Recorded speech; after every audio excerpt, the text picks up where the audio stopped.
Assalamualaikum warahmatullahi wabarakatuh. Anak-anakku semuanya, kelas 7B. Kita akan melanjutkan pelajaran kita, namun sebelum itu marilah kita berdoa bersama-sama. Berdoa dimulai. Berdoa selesai.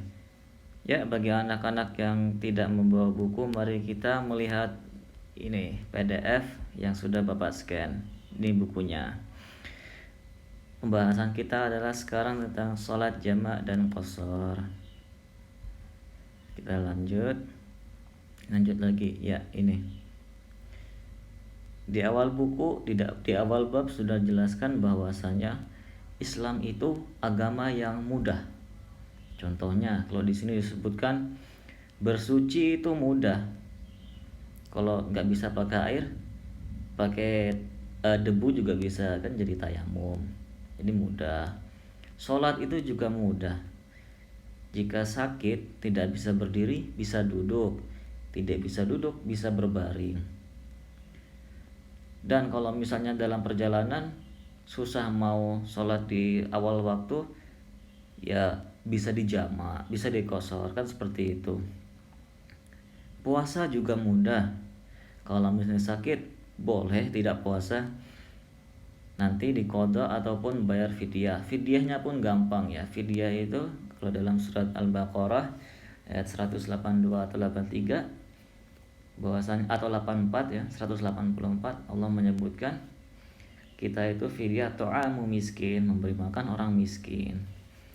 Haji juga mudah.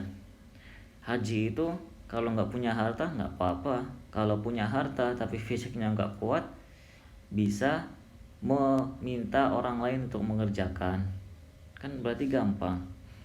Selain di sini ada juga syahadat, itu juga mudah. Syahadat itu nanti kalau misalnya kita tubuh dalam kondisi kaku misalnya ya, udah mau meninggal, sakaratul maut, lidah kita itu masih bisa mengucapkan syahadat. Kalau hanya lidah saja yang bergerak, mulut tidak. Coba dipraktekkan sendiri. Asyhadu alla ilaha illallah, atau la ilaha illallah, asyhadu alla ilaha illallah. Jadi mulut itu tidak perlu bergerak-gerak.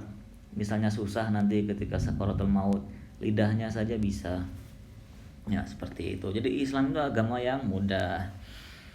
Pengertian sholat jamaah. Sholat jamaah itu adalah mengumpulkan. Ini secara arti ya. Jamaah itu artinya mengumpulkan. Apa yang dikumpulkan? 2 sholat fardu. Seperti itu. Lanjut halaman selanjutnya. Macam-macam sholat jamaah. Jadi ada jamak takdim, jamak takhir. Jamak takdim itu mengumpulkan 2 sholat fardu tapi dikerjakan di awal. Contoh zuhur dengan asar dikerjakan di waktu zuhur, maghrib dengan isya dikerjakan pada waktu maghrib. Kalau sholat Jumat berarti dia disamakan dengan sholat zuhur, jadi dia sholat Jumat dan sholat asar. Misalnya lagi berpergian nih, sampai di suatu tempat sholat Jumat, lalu dia setelah sholat Jumat segera mengerjakan sholat asar, tidak boleh ditunda ya. Jamak takhir mengumpulkan 2 sholat fardu tapi dikerjakan pada sholat yang di akhir, sholat yang kedua. Contoh zuhur dan asar di waktu asar, seperti itu. Sekarang syarat sholat jamak. Jadi ada syaratnya. Kalau tidak terpenuhi tidak boleh ya. Yang pertama, jaraknya itu 2 marhalah atau sekitar 80 km atau 81 digenapkan ya. Coba kita lihat misalnya di Google Maps, kita mau ke Bandung mungkin. Coba Bandung.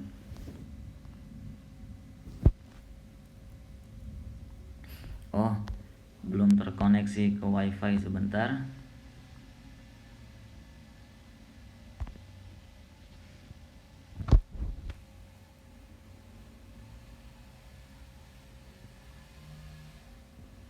Ya, sudah terkoneksi.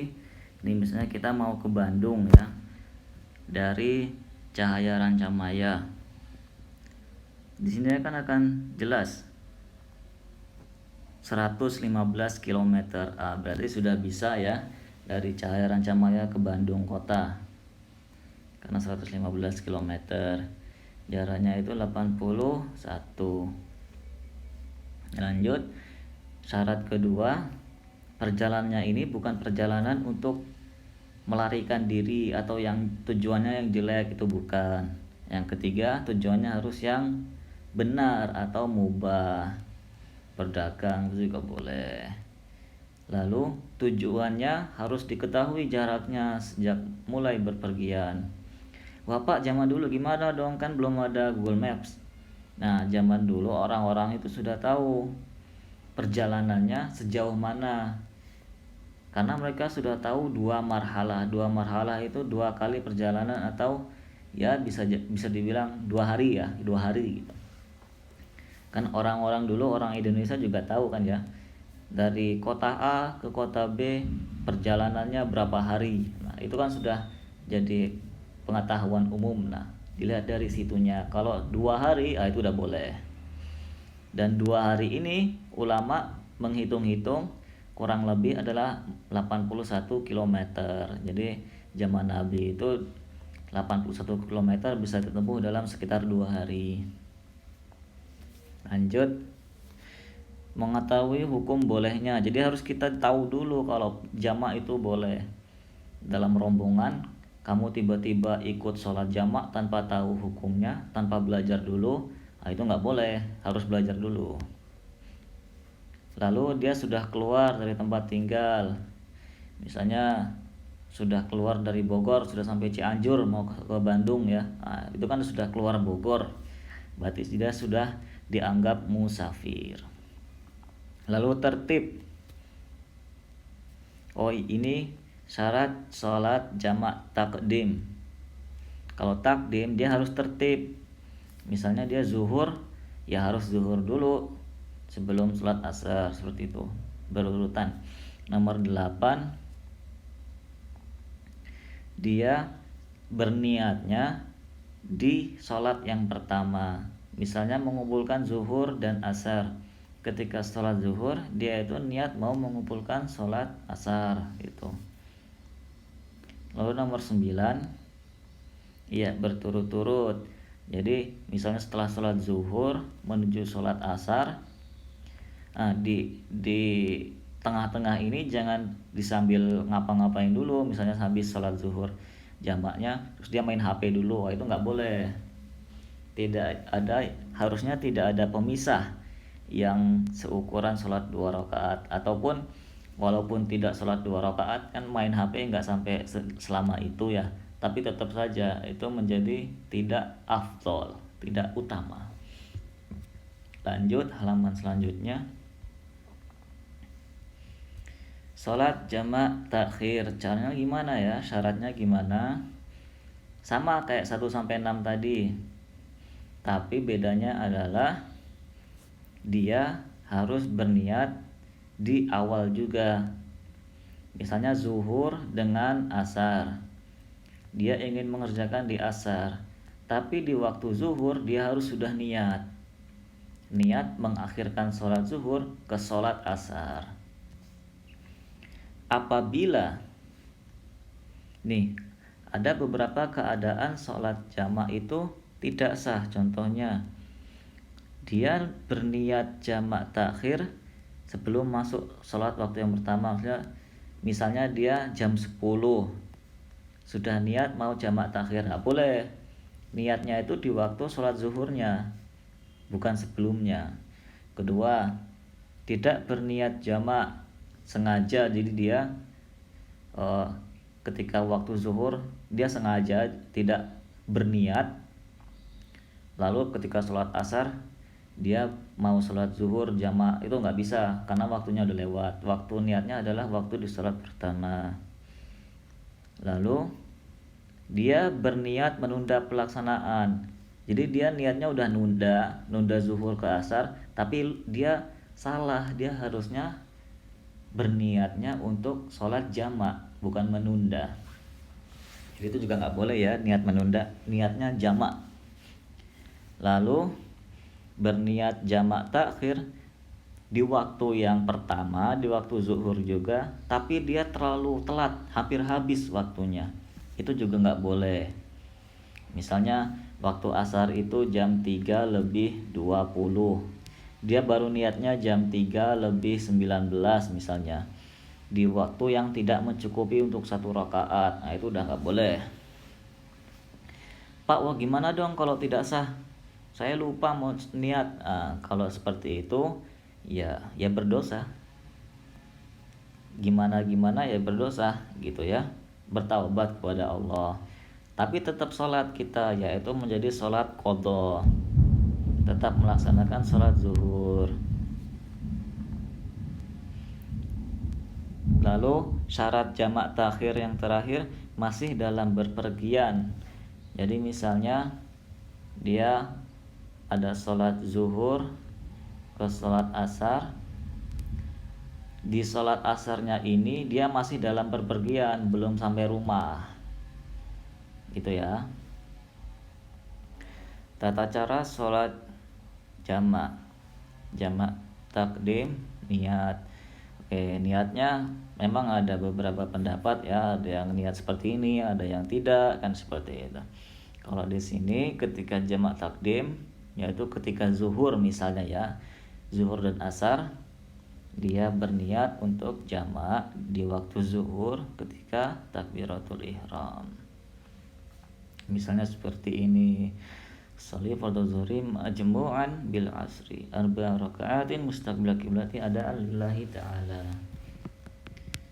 Tapi walaupun seperti itu, Pak saya nggak mau niat nih, oh ya sudah, yang penting bahwasanya seperti yang disebutkan dalam kitab Safinatun Najah, ini kitab dalam mazhab Syafi'i juga ya, niat itu ada qasdu fi'il, ta'yin, ada fardiyah. Qasdu fi'il itu maksudnya ya walaupun kita tidak pakai redaksi seperti ini misalnya ya, tapi kita harus meniatkan ini untuk sholat, saya ini mau ibadah. Jadi nggak boleh tiba-tiba ambil wudhu, datang ke masjid, tiba-tiba sholat aja gitu, nggak boleh. Niat itu mahalnya di qalbun, di hati. Wa talaffazu biha sunnatun, melafalkannya sunnah. Tidak mau melafalkan tidak apa-apa, karena itu sunnah. Tapi harus berniat ini kita mau sholat, mau ibadah. Lalu ada ta'yin dalam kitab Safinatun Najah. Maksudnya apa? Kita mau berniat sholat, tentukan juga sholat apa. Saya mau sholat zuhur, saya mau sholat asar, saya mau sholat maghrib, saya mau sholat zuhur dijamak dengan asar, dikerjakan di waktu zuhur. Itu wajib itu, walaupun tidak dengan lafaz ini, tapi kita harus ta'yin. Oke, sekarang lanjut halaman selanjutnya.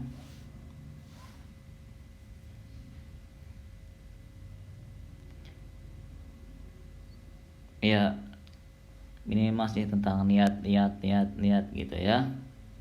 Yuk kita bahas sedikit deh. Misalnya usolli, saya sholat. Jadi maksudnya sebelum sholat itu dia bilang usolli, saya sholat fardhu zuhri, saya ini mau sholat sholat zuhur. Ini ta'yin. Usolli di sini qasdu fi'il, saya itu mau ibadah, mau sholat. Fardhu zuhri ini ta'yin, saya itu mau sholat zuhur, bukan sholat asar, bukan sholat maghrib gitu kan, harus jelas itu. Arba rakaatin, dan sholat zuhur saya ini mau 4 rakaat, karena nanti kalau dikosor kan bisa 2 rakaat ya, nanti pembahasannya. Menghadap kiblat, adaan, maksudnya di waktu yang ditentukan itu saya mau mengerjakan secara ada.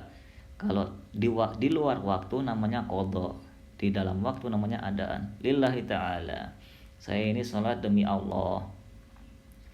Jadi sunnah melafalkan ini karena meyakinkan kita ini mau sholatnya sholat apa, lalu demi Allah itu kan bagus kan ya, walaupun eh, tidak dilafalkan dengan bahasa Arab misalnya. Jadi tetap recommended ya. Lanjut halaman selanjutnya, ini masih tentang niat. Nanti kalau mau anak-anakku semuanya bisa baca lagi ya, bisa minta PDF-nya. Sekarang sholat qashar. Sholat qashar itu intinya adalah sholat yang diringkas rakaatnya. Sebentar. Nah, sholat yang diringkas rakaatnya.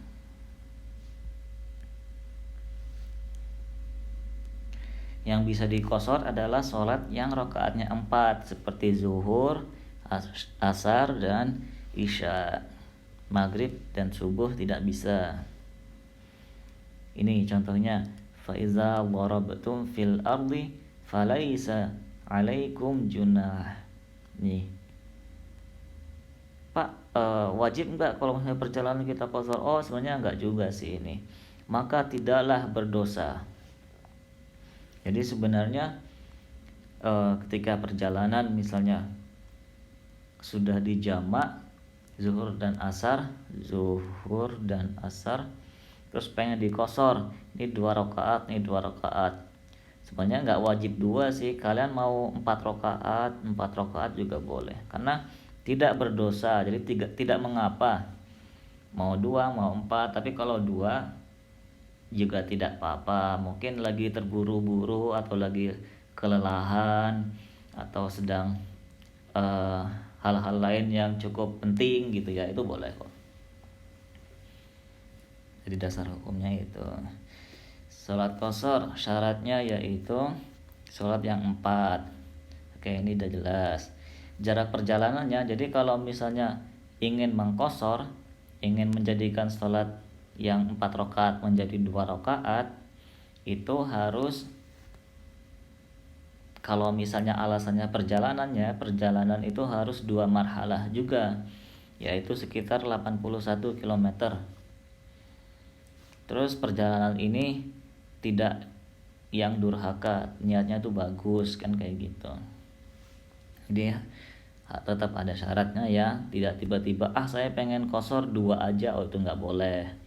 Harus ada alasan yang benar. Kalau alasannya perjalanan, harusnya sekitar 81 km. Lalu tempat tujuan, kalau misalnya alasannya perjalanan, tujuannya juga harus diketahui jaraknya. Harus tahu tata caranya, harus tahu ketentuannya. Jadi belajar dulu. Kalian berada di rombongan, tiba-tiba ikut, nah itu nggak bisa, nggak boleh. Dia harus sudah bermusafir, jadi dia harus udah pergi dulu. Jadi kalau misalnya dia masih di rumah, saya pengen qashar, kan saya mau pergi, itu tidak gitu ya. Salat jamak juga, saya tuh pengen saya mau pergi nih ke Jogja, saya mau jamak dulu. Oh, itu bukan, dia harus berstatus musafir dulu. Lalu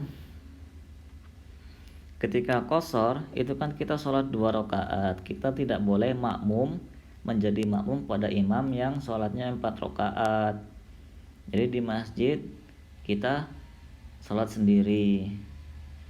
Kalau misalnya kita terlanjur berimam pada yang ini, kita tetap ikut menjadi 4, tidak jadi 2 ya. Tetap 4 kalau sudah terlanjur makmum. Pak, gimana kalau misalnya saya ingin 2, tapi tiba-tiba ada yang nepuk di pundak saya? Oh ya sudah, kamu kerjakan saja sholat 2 rakaat. Nanti setelah selesai, makmum kamu akan berdiri sendiri kok untuk melanjutkan. Oke, seperti itu. Niat bersamaan takbiratul ihram.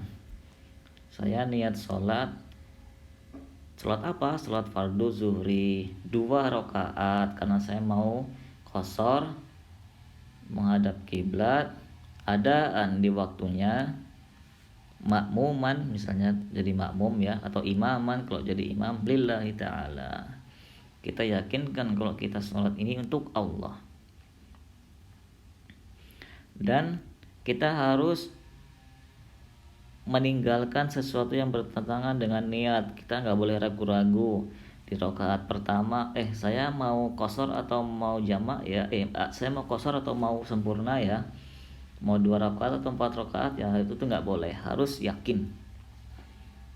Dan dia masih dalam perjalanan ketika sholat qashar itu. Lanjut, ketentuan sholat jamak. Jadi kalau misalnya kamu dari Bogor ingin pindah tinggal di Bandung, secara jarak perjalanan sudah ya, dan kamu ingin berniat tinggal di sana, maka dia dapat qashar dan jamak dan plus 4 hari. Misalnya dia sampai di Bandung hari Senin, dari Bogor ya sampai Bandung hari Senin, 4 hari yang dimaksud itu sampai mulai dari Selasa, Rabu, Kamis, Jumat, itu dia masih boleh qashar jamak. Setelah 4 hari baru seperti biasanya. Tapi kalau dia musafir tidak menetap, ingin dari Bogor ke Bandung, ke Bogor lagi atau kemana lagi, tidak menetap di Bandung, dia masih keadaan safar, jadi masih bisa qashar sampai dia menjadi tidak musafir lagi, sudah menetap lagi. Lalu di sini ada contoh niat jika ingin dilafalkan dengan bahasa Arab ya. Sholat, saya niat sholat apa? Sholat zuhur yang diqashar dan dijamak maksuran majmu'an bil asri. Jadi zuhur dengan asri diqashar dan dijamak. Rakaataini masing-masing 2 rakaat mustaqbilal qiblati, ngadap kiblat. Adaan ini bukan qada di waktunya, lillahi ta'ala, untuk Allah, hanya karena Allah, demi ridha Allah. Lanjut, hikmah.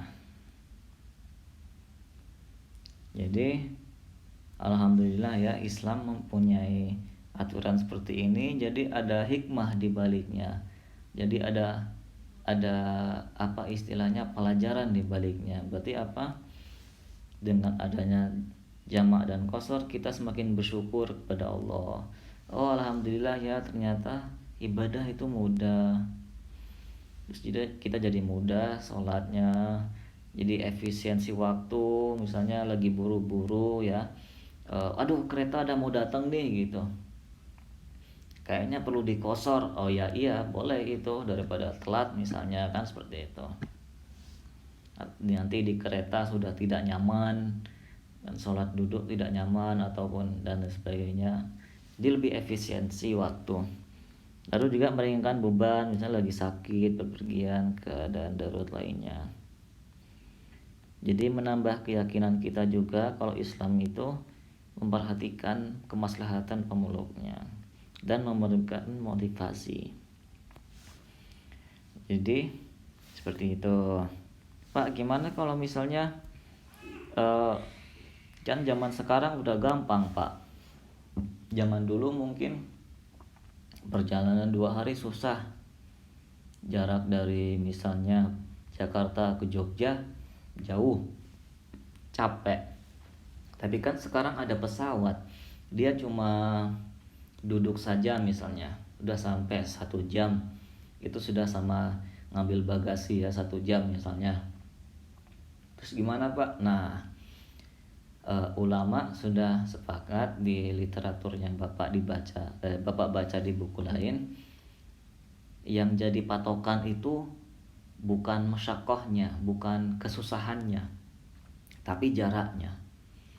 Jadi walaupun mudah ya, jarak mau ratusan kilometer pun mudah misalnya, tapi yang dihitung itu jaraknya. Jadi tetap boleh jamak qashar walaupun cuma sebentar, seperti itu.